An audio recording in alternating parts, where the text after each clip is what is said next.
boqqolloon haala kanaan mana jala fannifama baay'ee namatti tola nuti ijoollee baadiyyaati. Achi booda haala kanaan qodaan mana keessaa halkan ibiddi dibamee rafama mooyyeen bunni itti tumamu isa kana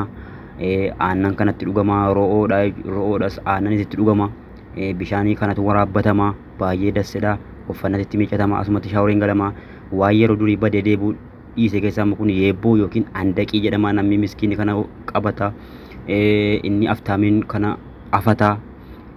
ijoolleen sabiyyiin opoolee manii haala kanaan ximbireeda jettee oftii kun kubbaa miilaati kaakiroorraa hojjetama boqqolloon bifaan haala kanaan baadiyyaa jira guyyaa gaafa ayyaana akka kanatti suuraan ka'ama walitti ratamee shanan dhaqamee fayya jechuudha. English for Itoophiyaan barumsi kutaa lamatti nu baranne isa kana dhadhaan ijoolleen durba dubatu isa kana gaafa horiin qalame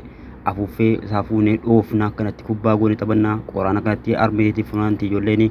firaashiin gatii qaalii durarra ciifamu isa kana